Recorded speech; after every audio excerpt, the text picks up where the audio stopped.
Voilà, ici je vais déterminer donc le volume d'un cylindre tronqué par intégrale triple. Alors la formule vous la connaissez, hein, c'est Pierre carré fois les demi-hauteurs, fois la moyenne des hauteurs. Fois la moyenne des hauteurs. Bon, les hauteurs, elles doivent être données comme ça, parce que si vous les donnez autrement, il faut absolument que H1 soit là. On ne peut pas avoir H2 ici, sinon il faut remodifier le tout. Hein. Si je mets H2 ici, il faut recontextualiser le tout. Donc il ne faut pas faire ça. Généralement, on donne H1 et la grande hauteur, H2. Alors donc, le volume du cylindre tronqué vaut la surface de base qui est un cercle, pi carré fois H plus grand H sur 2, qui est la moyenne des hauteurs, ou H1 plus H2 sur 2. Alors comme je l'ai dit, je vais le faire par calcul intégral. Alors par calcul intégral, c'est un intégral triple que je vais le faire ici. Donc c'est-à-dire que je vais calculer par rapport à voilà, une zone, une région, dx, dy, dz, mais ici, comme j'ai un cylindre, le mieux, c'est de parler en termes de voilà, coordonnées cylindriques, qui est r dr, dθ, dz. Voilà. Alors, maintenant, c'est de construire la chose. Qu'est-ce que c'est que le dz? Ben, la dz, c'est en fonction de la hauteur. Et la hauteur, on va aller la rechercher, bien sûr, une hauteur qui va, par exemple, de là à là. Alors, on va essayer de faire ça correctement. Si je prends ici,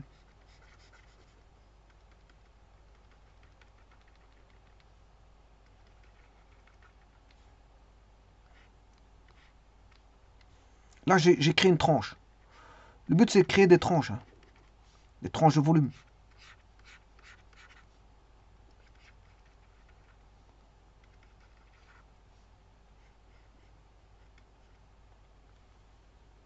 C'est de créer des tranches de volume. Voilà. Et puis, cette tranche de volume, ben, c'est de trouver sa fonction en Rθ ou θr, peu importe, pour avoir le Z. Voilà. Alors, bien sûr, les coordonnées cylindriques, je vous le rappelle, c'est x égale r cos θ, y égale r sin θ, et z, ça reste z. Voilà les coordonnées cylindriques. Qu'est-ce qui s'y prête le mieux ici? C'est un cylindre. Parce que si j'avais une sphère, je cherchais les coordonnées sphériques avec la variation de deux angles, phi et θ. Mais ici, on a en coordonnées cylindriques. Bon, θ suffit. Et bien sûr, il faut une valeur de r pour décrire ici y et z. Maintenant, le z, je peux vous le dire ici, le z, la hauteur, c'est une fonction, voilà, dans Rθ qu'il faut trouver. Puis, bon, je peux vous dire ici, on aura trois intégrales simples. Alors, la meilleure chose qui s'y prête à la 3D, c'est au niveau 2D, c'est le trapèze.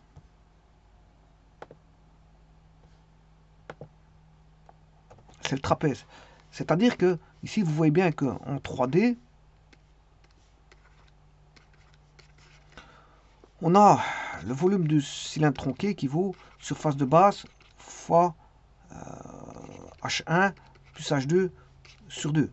Ça fait penser en 2D à un trapèze. On a grande base plus petite base fois la hauteur sur 2.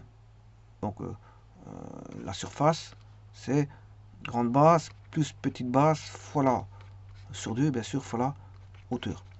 Alors, en 2D,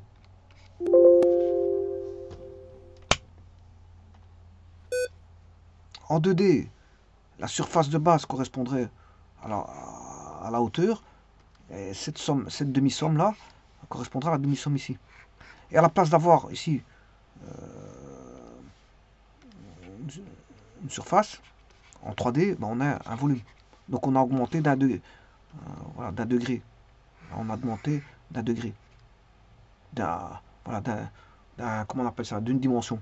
On a augmenté d'une dimension, là plus une dimension. Bon, alors, je vous rappelle que ici, je coupais par un plan. Et j'ai une section qui va apparaître ici, pour laquelle je vais faire l'intégrale triple, l'intégrale multiple, par rapport à voilà, un axe qui passe par le centre du cercle centré en haut. Alors si je mets ça en 2D, pour retrouver la fonction Rθ,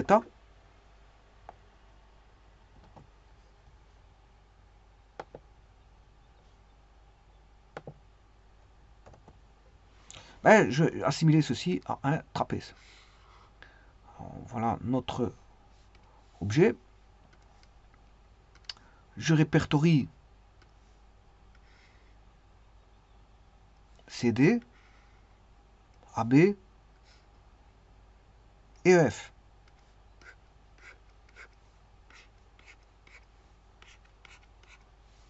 Donc je vais mettre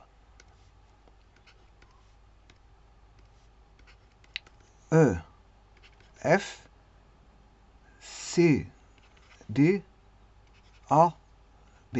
Là, c'est le contexte 3D, et là, c'est le contexte 2D qui va pouvoir m'aider pour mettre la fonction f de Rθ. C'est-à-dire avoir mon z pour le dz de l'intégrale simple. Alors, là, bien sûr, je crée l'angle.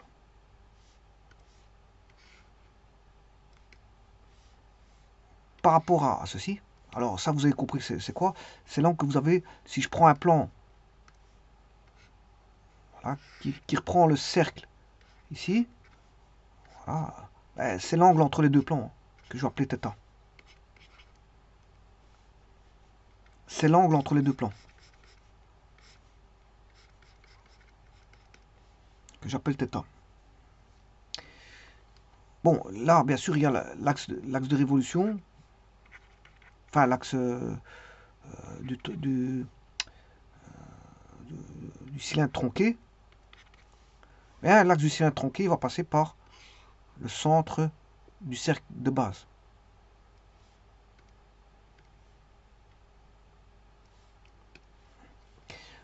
Alors maintenant, je vais mettre mes hauteurs. Ici, j'ai la hauteur H1.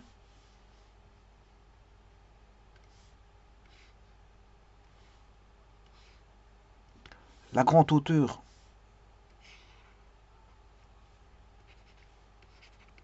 H2. Là, c'est le centre du cercle, avec un rayon ici qui est R.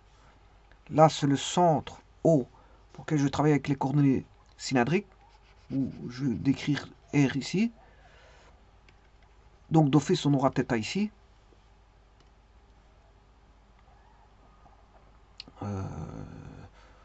Ce que je peux dire aussi, c'est que ceci, je peux le trouver. Alors, je rappelle qu'on a la théorème de la médiane, puisqu'on a haut et milieu, la distance là vaut cette distance là. Pourquoi? Parce qu'on a coupé via l'axe du cylindre tronqué, il coupe un triangle CDF parallèle à DF. Donc il passe par O et le milieu. O, c'est un milieu. O, c'est un point milieu. C'est le théorème de la moyenne. C'est-à-dire qu'on a CO égale OF. Alors ceci, c'est H1, ou plutôt H2, sinon je vais avoir du négatif, sur 2.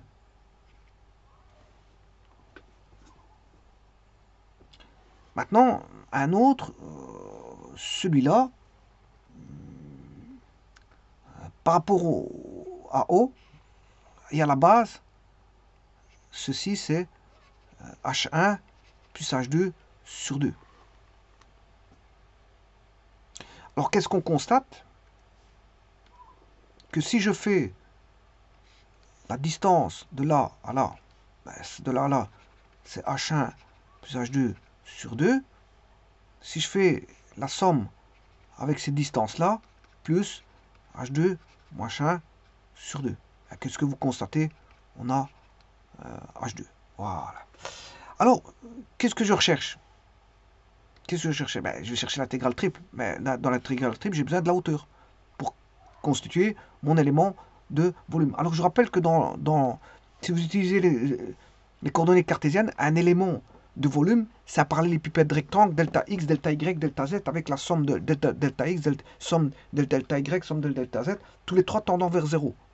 Ben, ici, on ne va pas parler de coordonnées cartésiennes, puisque j'ai r J'ai r θ. Donc, il faudra parler de θ, de r et de z. Alors, justement, je cherche mon z. Ma hauteur z, je la cherche en fonction de r θ.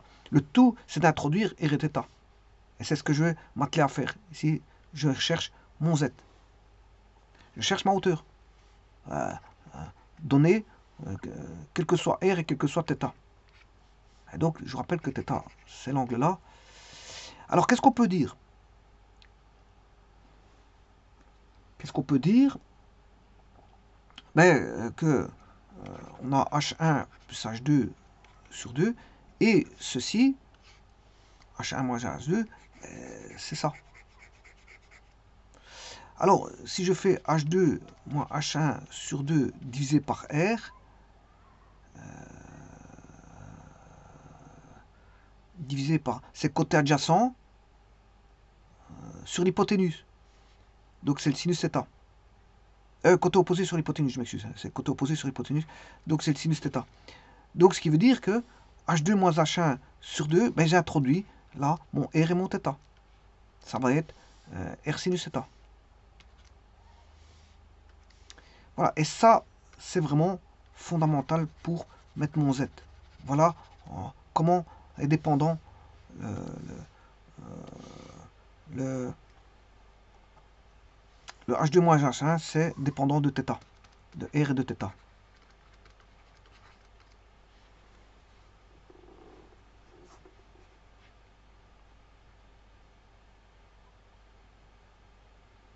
Voilà, et ça, c'est bien sûr c'est H2.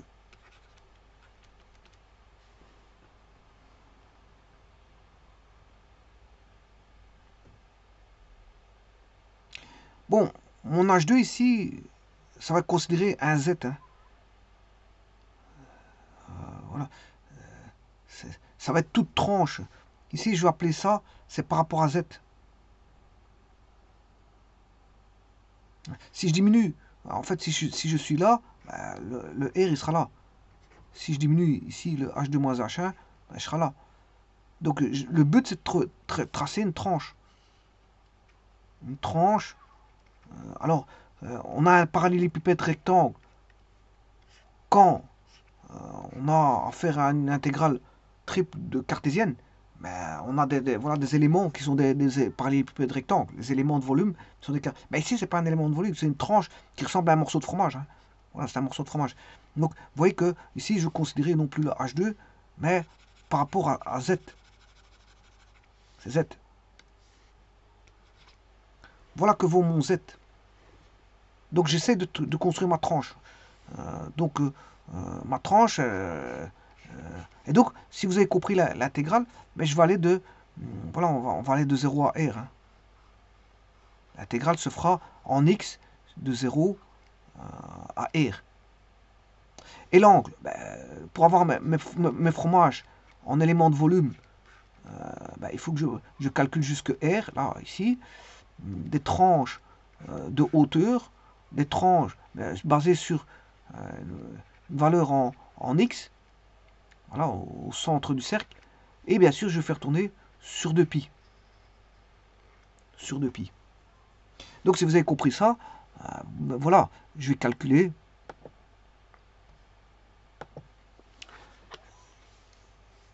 intégrale triple sur une région donnée de, bien sûr, R dr, dz et dθ.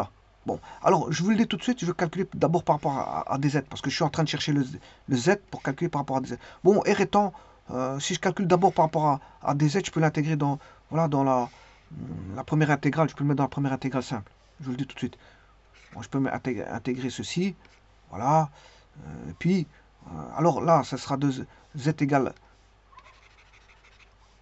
0 à z égale la fonction en Rθ que je cherche.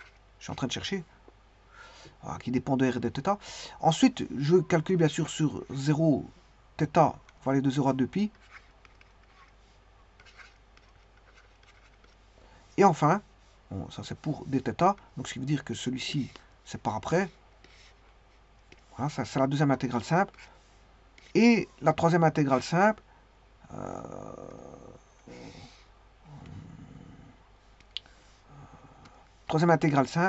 ici je calcule en intégrale simple, hein, voilà, je vous le dis tout de suite. Voilà, 3 intégrales simples. C'est de R qui va aller de 0 à R. Et là, vous avez voilà, quasiment la constitution de l'intégration. Le tout, c'est de chercher que vous êtes. Tout va être basé sur la recherche du Z, F, R, θ. Mais je l'ai déjà en partie. Voilà, je l'ai déjà en partie. Bon. Alors, il faut reconstituer ceci.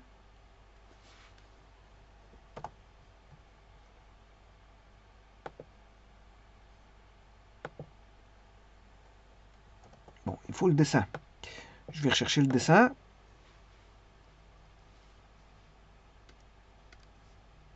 Ceci. Bon, je vais ne prendre que la partie avec H1, ça je reprends, et H2. Ceci suffit. Je vais reprendre que ceci.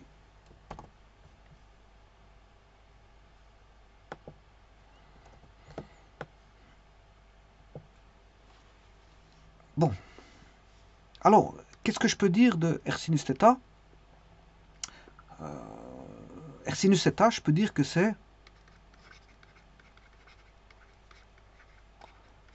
le sinus θ, ben, une tangente θ fois cotangente fois cosinus θ fait toujours une sinus θ. Hein, je vous rappelle, vous aurez sinus sur cosinus fois cos, vous allez avoir un sinus.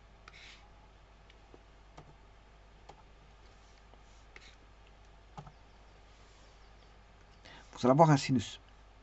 Bon, alors pourquoi je fais ça? C'est pour mettre la tangente θ. Θ, il est ici l'angle. Et la tangente, c'est côté opposé, hein, qui est ceci. Et ça, vous savez très bien que c'est H2 moins H1. Ceci, c'est H2 moins H1. Alors, la tangente, c'est côté adjacent sur côté opposé. Et ça, c'est 2 fois le rayon. C'est le diamètre. Donc, c'est H2 moins H1 sur 2 fois le rayon. Bien sûr, fois cosinus θ.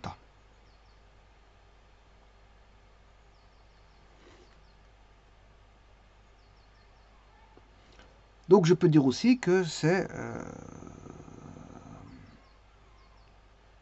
si je fais le calcul, donc 2R,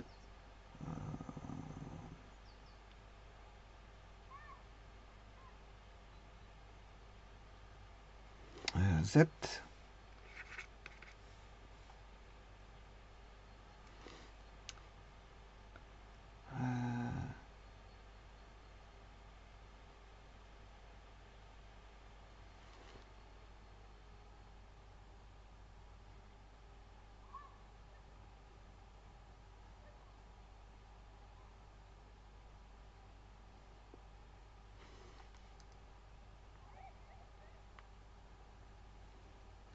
alors, je peux dire que H1 plus H2, c'est aussi le double de H1 plus H2 moins H1. Je peux dire ça. Plus R, H2 moins H1 sur 2R, cosinus θ. Et 2H1 moins H1, ça fait bien.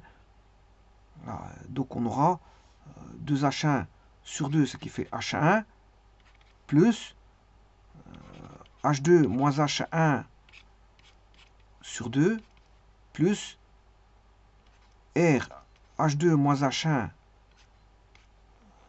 sur 2R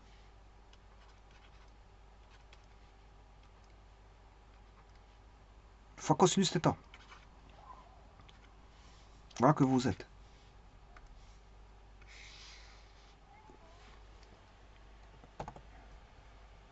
C'est un z variable en fonction de r et θ, je vous le dis tout de suite. Comme ça, bon, c'est pas, rien n'est constant ici. On cherche des hauteurs pour former, en fonction de r, pour former des tranches. Si on est ici, la hauteur elle sera là. Je crée une tranche comme ceci. Alors maintenant, si z est là, sa tranche elle est là. Alors on crée des tranches en fonction d'un z variable. Et tout est variable ici. Puisque le r est variable, il va varier de 0 à r, et le θ va varier de 0 à 90.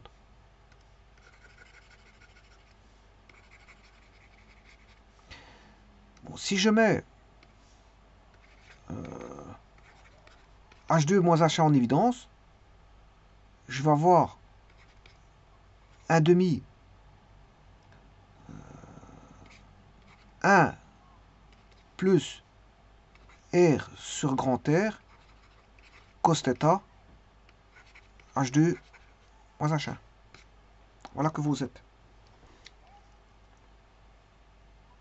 Et ça, c'est la fonction, bien sûr, Rθ que je vais intégrer.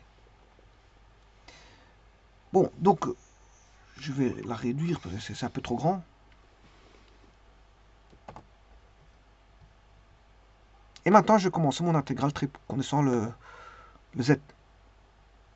Alors, l'intégrale triple, bon, comme je vous ai dit, il faut intégrer de r égale 0 à r égale 2r, à θ égale 0 à θ égale 2pi, à, justement là c'est le z, z égale 0, à z que je vais mettre dans un petit instant parce que c'est un peu trop grand. Et alors bon, j'ai dit que j'allais commencer par des z que je remettais le r dans l'intégrale des z, c'est plus facile à calculer comme ça. Là ensuite je mets le dθ et ensuite je mets le dr. Alors maintenant c'est de mettre ceci, voilà, mais en plus petit. Alors, je vais le mettre en plus petit bien sûr.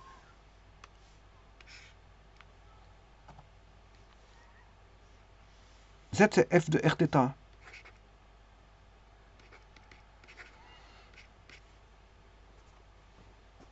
Alors bon, maintenant le tout c'est d'écrire plus petit.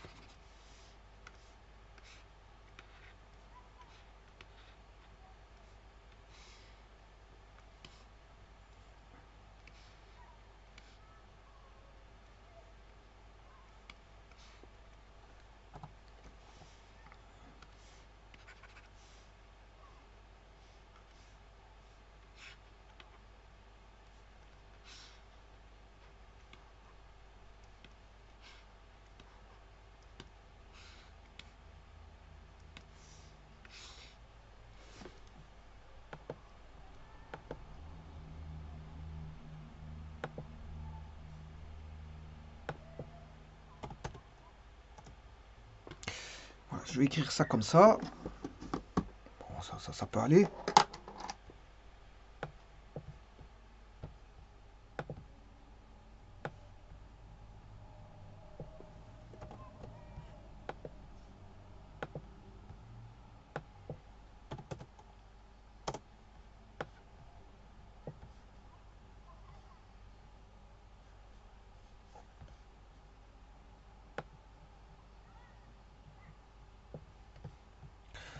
Alors, on va reculer ceci.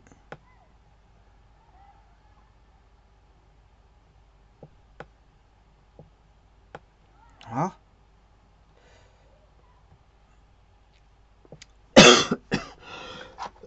Je m'excuse.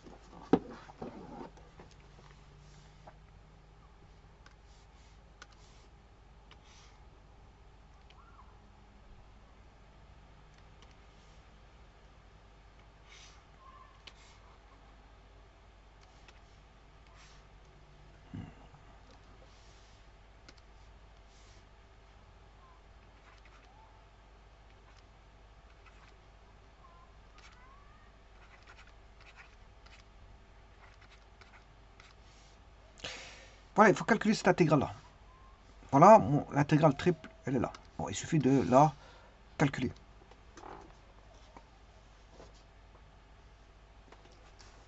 Alors, la première intégrale est facile à calculer parce que c'est l'intégrale de dz. L'intégrale de dz, ça fait z. Bon, je vais aller par étapes. Hein. Je vais faire chacune des intégrales. De toute façon, en général, ça se réduit. Hein. Ça se réduit, puis, voilà, comme peau de chagrin. Donc, la plus grande expression, elle est là.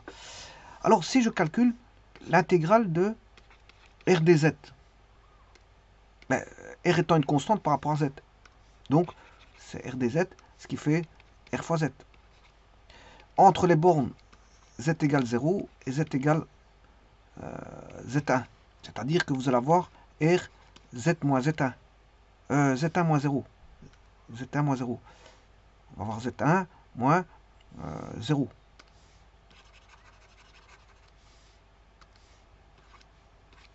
Ce qui fait RZ1. Bon, mais Z1, c'est quoi? C'est la borne qui est ici.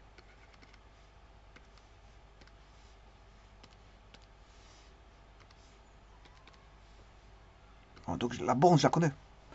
Donc il suffit de remplacer RZ1. RZ1. Donc je vais rechercher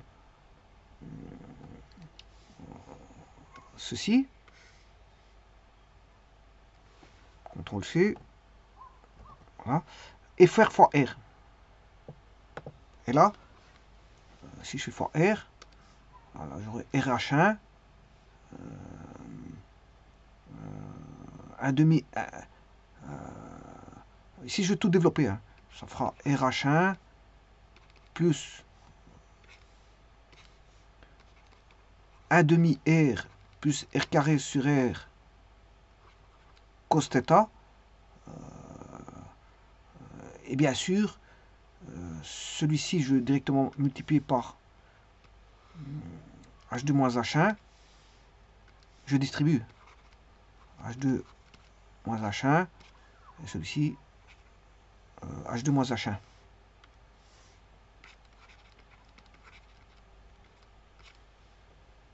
Donc c'est RH1 plus 1 demi R, puisqu'il y a R qu'il faut multiplier. Je multiplie le R, 1 demi R, H2 moins H1. H2 moins H1, c'est celui qui va là.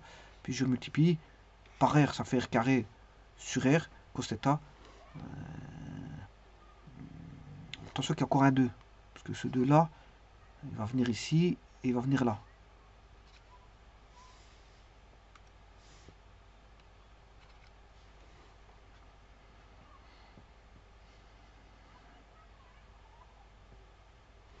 Voilà. Et maintenant, je vais faire la deuxième intégrale. C'est par rapport à θ.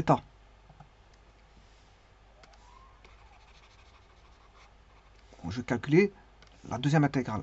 C'est-à-dire par rapport à θ. Donc je mets dθ. L'intégrale, bien sûr, de θ égale 0 à θ égale pi.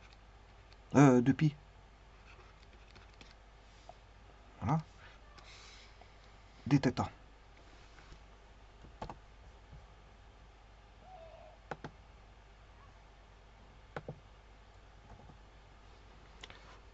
Bon, ce qui veut dire qu'on aura RH1 intégrale de 0 à 2pi de RH1 dθ plus intégrale de 0 à 2pi de R H2 moins H1 différentiel de θ plus R carré sur 2R H2 moins H1 intégrale de cos θ.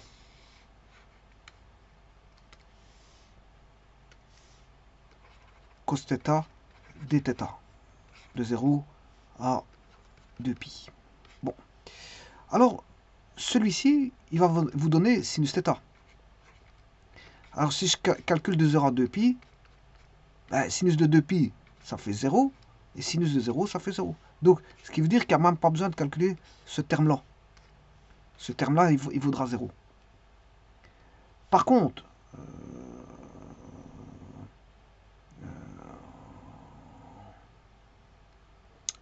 Les deux autres, ils seront pas nuls. Hein. On va voir R H1 θ plus 1 demi R H2 moins H1 θ. Voilà. Et je vais mettre le θ en évidence. Voilà. Et on va calculer de 0 à 2π. Donc c'est le θ qui va aller de 0 à 2π.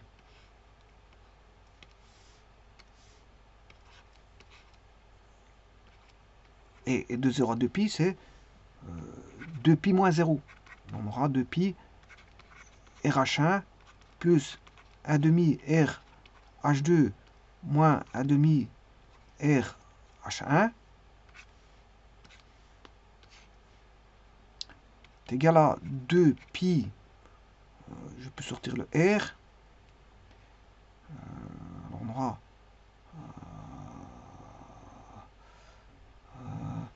2H1 moins H1, ça fait H1.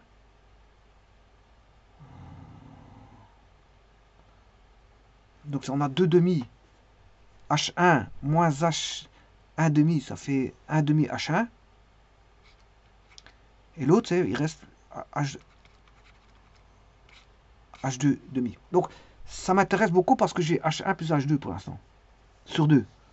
Voilà, j'ai H1 plus H2 sur 2. Et je peux simplifier les deux, bien sûr. Donc, maintenant, je vais faire la troisième intégrale. C'est par rapport à R. Donc, j'aurai l'intégrale de R égale 0 à R égale R de pi R H1 plus H2. Pi R H1 plus H2, bien sûr, dr. C'est la troisième intégrale, hein, qui est... je sais pas ce que je l'ai mis, par là. Voilà, c'est la troisième intégrale, c'est-à-dire, je vais calculer maintenant le tout. Donc tout ça c'est réduit. Maintenant, il ne reste plus qu'à calculer par rapport à dr, de 0 à 2r. Ah, ouais, de 0 à R. Petit r va varier de 0 à R. Enfin, je sais pas pourquoi j'ai mis 2R ici. Hein. Je viens de me rendre compte que c'est pas 2R ici. C'est R. Je sais pas pourquoi j'ai mis 2R. Bon, je ne l'ai pas fait auparavant. Je vais juste contrôler.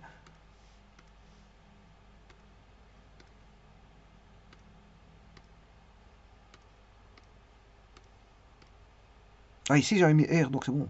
Ouais, c'est à partir d'ici que j'ai mis 2R. Je sais pas pourquoi. J'ai commencé à écrire 2R. C'est R. Là aussi, je l'ai écrit 2R, c'est R en fait. C'est une copie, j'ai fait des copies, donc c'est normal que... bon, donc ici, je vais calculer par rapport à R.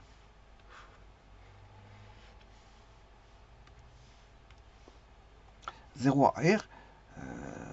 Bon, ce qui fait... Je vais sortir du signe intégral les constantes.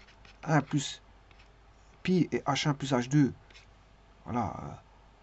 Intégrale de R dr de 0 à R, c'est pi H1 plus H2 R carré sur 2 de 0 à R. Et là, vous retrouvez qu'on a pi R carré H1 plus H2 sur 2. Et donc, c'est bien la surface de la base fois la moyenne de hauteur. La moyenne de hauteur. Et donc, c'est bien ce qu'on a ici. Pi r carré fois la moyenne des hauteurs. H1 plus H2 sur 2. Je vous remercie.